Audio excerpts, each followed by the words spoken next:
भावना तयार झाली आणि यावेळी लगतच रक्षाबंधनचा सण होता।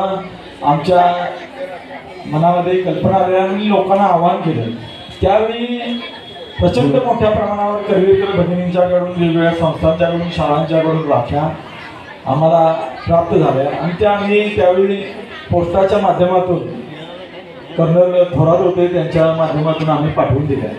त्यानंतर प्रत्येक वर्षी कोणालाही या ठिकाणी आम्ही आमंत्रण दिलेलं नाही, कोणालाही सांगितलेलं नाही, परंतु दरवर्षी एक महिनाभर या सगळ्या मुली, त्यांच्या शाळेचे शिक्षक, शाळा या आपल्या शाळेमध्ये कार्यशाळा घेत असतात, मुलांच्याकडनं राख्या तयार करतात आणि स्वतः तयार केलेल्या राख्या या ट्रस्टकडे जमा करतात आणि ट्रस्ट फक्त हे माध्यम आहे।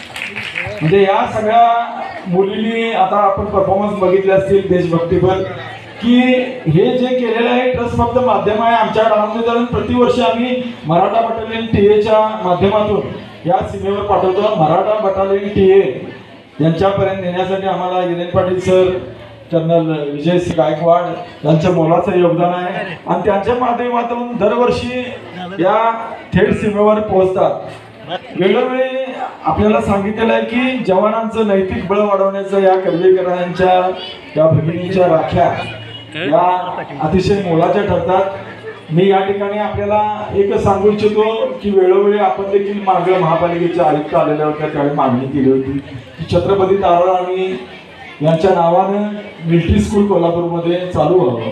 तर यासाठी आपण प्रयत्नशील आहोत।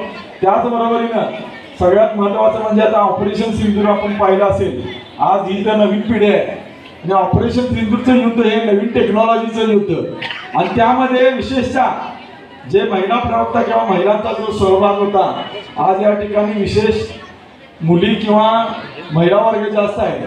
तर महिला लष्करी अधिकाऱ्यांची कुठलीही कमतरता पडणार नाही। कोल्हापूर हे पूर्वीपासून अगदी इतिहास पूर्व काळात घेतलं किंवा पूर्वीचं इंग्रज काळात घेतलं किंवा त्यानंतरच्या भारत देश स्वतंत्र झाल्यानंतरच्या काळात घेतलं तर कायम म्हणजे जे आपले देश रक्षण किंवा सैनिकी पेशा आहे यामध्ये मोठ्या प्रमाणात देश सेवेची संधी त्यांनी घेतलेली आहे। यामध्ये मुलींचा देखील सहभाग असावा। मी ट्रस्टच्या वतीने या ठिकाणी आपल्याला सांगतो की भरतीपूर्व मुलींचं जे सैनिकी प्रशिक्षण असेल यासाठी आम्ही ट्रस्टच्या वतीनं या वर्षाचा संकल्प जाहीर करतो की पुढाकार घेऊ आणि जास्तीत जास्त मुली आपल्या लष्करामध्ये कशा अधिकारी म्हणून जातील हे यासाठी आम्ही प्रयत्नशील राहू। फक्त या ठिकाणी मी एक विशेष दोन गोष्टींचा या वर्षीचा उल्लेख करतो। एक सिद्धकी साळुंखे म्हणून मुलगी होती, त्यांनी वडिलांना किंवा आजीने दिलेले जे वर्षभर खाऊचे पैसे होते ते आपल्या डब्यामध्ये वाढदिवसासाठी साठवत होते। तर त्याने या वर्षी वाढदिवसात आपला वाढदिवस सैनिकांसाठी 1000 राख्या आमच्या ट्रस्टकडे जमा करून खाऊच्या पैशातून तिनं या ठिकाणी आपला वाढदिवस साजरा केला। त्याचबरोबरीनं आता सगळ्यात पहिल्यांदा आमच्या सुनीता मेंगाने ताई आहेत, पहिल्या वर्षीपासून या ट्रस्टच्या उपक्रमात न्यू मॉडेल इंग्लिश स्कूल सहभागी आहे। त्यांनी पर्यावरणपूर्वक 10 फुटाची राखी बनवलेली आहे आणि या राखीचं वैशिष्ट्य असं आहे की सीड पासून बनवलेलं आहे, म्हणजे झाडांच्या सीड पासून बनवलेलं आहे।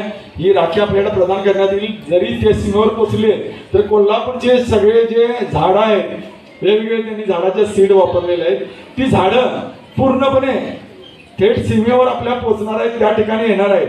मी न्यू मॉडेल इंग्लिश मीडियम